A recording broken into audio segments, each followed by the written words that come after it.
Vamos continuar então, agora com a correção do caderno de atividades. Questão número 1. Leia o texto a seguir e responda as perguntas propostas. William Gilbert, o pioneiro em estudos profundos da eletricidade e do magnetismo, durante suas investigações, registrou o comportamento peculiar da agulha magnética e a análise de suas inclinações e declínios o fez chegar à conclusão de que a Terra era um gigantesco ímã. Suas teorias foram continuadas por muitas experiências, como a de localizar uma barra férrea guiada em um endereço norte-sul que foi magnetizado pela influência da Terra. Letra A. Qual a explicação atual para a Terra ser considerada um ímã? Bom, de acordo com as pesquisas mais recentes, o planeta Terra, ele tem no seu centro, ele é constituído no seu centro por ferro fundido, ou seja, em estado líquido. Esse ferro em estado líquido, ele se movimenta, E com essa movimentação, vai produzir as correntes elétricas. Os elétrons desse material vai estar se movimentando e produzindo correntes elétricas. E essa produção de corrente elétrica é que é a responsável pela criação, desse campo magnético terrestre. Então, é pela movimentação do ferro fundido no centro da Terra. Letra B. Qual o comportamento peculiar da agulha magnética fez William Gilbert chegar à conclusão de que a Terra é um ímã?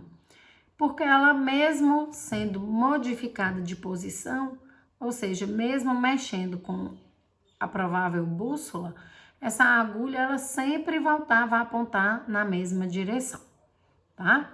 Então, o comportamento da agulha, é de sempre voltar para a mesma direção, porque ela estava sendo atraída por esse campo magnético da Terra, tá? Questão 2. Assinale a alternativa com a explicação correta sobre a bússola. Letra A. O polo norte magnético da bússola aponta para o polo norte magnético do planeta, que está perto do polo norte geográfico da Terra. Então, o polo norte magnético da bússola não vai apontar para o polo norte magnético do planeta, e sim para o polo sul. Então, a A está errada. A B. O polo sul magnético da bússola aponta para o polo sul magnético do planeta, que está perto do polo norte geográfico da Terra. O polo sul magnético da bússola também não vai apontar para o polo sul magnético do planeta. Vai sempre apontar para o polo norte magnético do planeta. Letra C. O polo norte magnético da bússola aponta para o polo sul magnético do planeta. Agora está correto. Só que o polo sul magnético do planeta, ele fica perto do polo norte geográfico da Terra, Então, levando em consideração a linha do Equador, acima da linha do Equador, nós temos o hemisfério norte, aonde está o polo norte geográfico da Terra. Então, acima da linha do Equador até lá no polo norte vai ser o polo sul magnético do planeta, Então, é por isso que a gente fala que a bússola ela aponta sempre para a região geográfica norte, porque é o polo norte da bússola apontando para o sul magnético, que é igual ao polo norte geográfico da Terra. Um pouquinho confuso, mas deu para entender. Vou repetir. O norte magnético da bússola, então lá o ponteirinho da bússola, Ele sempre vai apontar para o polo sul magnético do planeta. Então, lembra que o planeta tem um campo eletromagnético. Lá o polo sul desse campo eletromagnético vai estar na região geográfica norte, lá perto do polo norte, tá? Questão 3. Relacione as palavras com as frases. Então, a palavra número 1, âmbar. O que é o âmbar? É um material natural com propriedades elétricas com que o ser humano teve contato. Então, foi um dos primeiros materiais, com essas propriedades elétricas que o homem teve contato, foi o âmbar. 2, bússola. Bússola é uma ferramenta que funciona pela interação com o campo magnético terrestre. Então, como falou na questão em cima, o ponteiro lá da bússola, ela sempre vai indicar a região geográfica norte. Então, o ponteiro norte magnético da bússola vai apontar para o polo norte geográfico da Terra, que também é o polo sul magnético da Terra, tá? Porque os opostos se atraem, tá certo? A próxima palavra é magnetosfera. O que é a magnetosfera? É uma região com as propriedades magnéticas que envolve o planeta Terra. Ou seja, nós vimos que a Terra tem um campo eletromagnético, né? Então, é essa região aonde esse campo vai atuar, tá certo? E eletromagnetismo é a área da ciência que juntou, que estuda a eletricidade e o magnetismo. E o que acontece quando essas duas se juntam, tá certo? Questão 4. Encontre no caça-palavras as palavras que preenchem as lacunas. Então, letra A. Ørsted observou em seu experimento que a bússola defletia quando uma corrente elétrica passava próxima dela. Então, da frase, as palavras bússolas e correntes tem que ser achada, né, no nosso caça-palavra. Então, aqui eu tenho bússola, né, nessa diagonal aqui, e eu tenho corrente logo aqui, ok? Letra B. O dínamo é um dispositivo composto de um ímã e de espiras, que converte energia mecânica em energia elétrica por meio da indução eletromagnética, né? Então, o dínamo a gente encontra muito em bicicleta, por exemplo. Você pedala e o pedal transforma aquela energia mecânica em energia elétrica. O dínamo, ele pode, por exemplo, algumas bicicletas que tem o dínamo, eles acendem um farolzinho, né?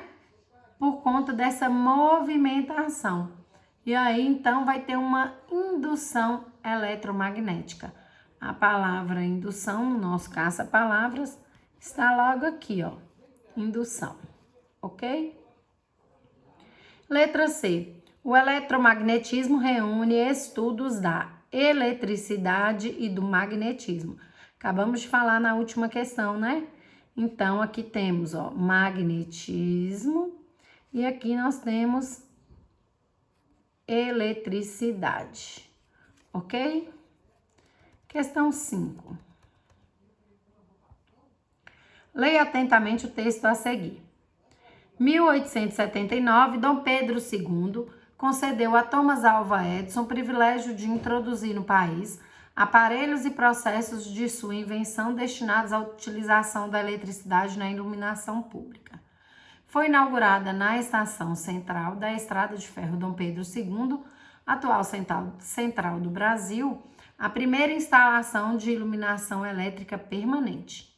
Em 1881, a Diretoria-Geral de Telégrafos instalou na cidade do Rio de Janeiro a primeira iluminação externa pública do país, em trecho da atual Praça da República. 1883, entrou em operação a primeira usina hidrelétrica no país, localizada no Ribeirão do Inferno, afluente do rio Jequitinhonha, na cidade de Diamantina. Dom Pedro II inaugurou na cidade de Campos o primeiro serviço público municipal de iluminação elétrica do Brasil e da América do Sul. Com base no texto, responda às questões propostas. Letra A. A origem do eletromagnetismo reúne o início do século XIX. Um dos seus marcos é o experimento do físico dinamarquês Hans Christian Ørsted, em 1777 e 1851. A energia elétrica chegou no Brasil quanto tempo depois do experimento de Ørsted? Então, Ørsted criou seus experimentos, né? Ele nasceu em 1777, mas ele fez seus experimentos em torno de 1820. E a energia no Brasil, como diz o próprio texto lá em cima, chegou através de Dom Pedro II, né? Em 1879. Então, o que é que eu vou fazer? Diminuir 1820 de 1879 e eu vou ter 50 anos. Então, 50 anos depois dos primeiros experimentos lá de Ørsted, Dom Pedro II trouxe a energia elétrica para o Brasil. Qual a invenção de Thomas Edison é utilizada na iluminação pública? Utilizada nos dias atuais, a lâmpada, né? Nos primórdios e até hoje a gente utiliza a lâmpada na iluminação pública. Hoje a gente já tem diversos tipos de lâmpadas e lâmpadas muito mais eficientes do que aquela primeira, mas continua sendo as lâmpadas. Qual a primeira cidade da América do Sul a ter serviço de iluminação pública? Campos, né? Além de ser a primeira cidade da América do Sul, também foi uma cidade brasileira. Quem trouxe também foi Dom Pedro II, tá? Questão 6. O texto a seguir fala sobre um apagão que afetou diversas cidades brasileiras. O apagão começou poucos dias... Desculpa, vou começar novamente. O apagão começou pouco depois das 15h30 da quarta-feira e foi provocado por uma falha em um disjuntor da subestação do Xingu, no Pará, onde passa a energia produzida por Belo Monte. O disjuntor, que serve como uma chave de segurança, desarmou. O apagão atingiu cidades dos 9 estados do Nordeste e também de 5 estados do Norte. Houve picos de energia em cidades de outros 8 estados e no Distrito Federal. No Sul, Sudeste e Centro-Oeste, a luz voltou em cerca de 20 minutos. Com base no texto, faça o que se pede. Elenque 5 problemas que a falta de energia elétrica pode causar. Então, sem energia elétrica hoje, as máquinas industriais, ou seja, a indústria de roupa, indústria de produção de tinta, indústria de borracha, as indústrias elas não vão funcionar, né? Então, uma das principais consequências aí é o desligamento das indústrias, tá? Outra consequência é que muitos serviços hoje, eles dependem de computador. Então, todos esses serviços que dependem de computador, eles também tiveram que parar. Em relação à segurança, as câmeras, né, que ficam aí nas BRs, as câmeras de segurança de indústrias, as câmeras de segurança das nossas casas, todas elas também foram desligadas.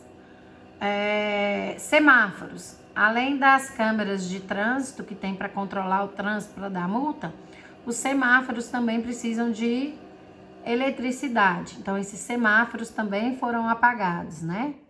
Bancos, hoje todo o sistema bancário, por exemplo, ele está computadorizado. Então, volta lá atrás, né? Tudo que depende de computador. Na sua casa, tudo que é elétrico, como por exemplo a geladeira, vai estar desligado, não vai funcionar, tá? Fábricas de queijo, de leite, de iogurte, que precisam de energia elétrica para produzir, para armazenar. Então, tudo que depende hoje de energia elétrica ficou prejudicado, certo? Questão letra B. O apagão foi causado por problemas com o disjuntor, ou seja, uma peça de segurança que não faz parte do processo de geração de energia elétrica. Em sua opinião, esse apagão poderia ter sido evitado? Que medidas podem ser tomadas para que isso não ocorra? Bom, falha. Ocorreu uma falha na geração de energia, né? Então, essas falhas, muitas vezes, elas podem ser evitadas e outras vezes não. Então, quando a gente pensa se é uma falha natural, essa falha ocorreu por causa de fatores naturais, por exemplo, a descarga elétrica, que sobrecarregou e fez o disjuntor funcionar. Essa aí não depende, né, da atividade humana. Então, ela não poderia ser evitada. Mas se foi falha humana na própria geração de energia, o problema poderia sim ter sido evitado. Como? Com manutenção, fazendo vistorias preventivas, fazendo monitoramento da rede elétrica, vendo se não tem nenhuma falha, certo? Então, por hoje é só isso, pessoal. Bons estudos para vocês.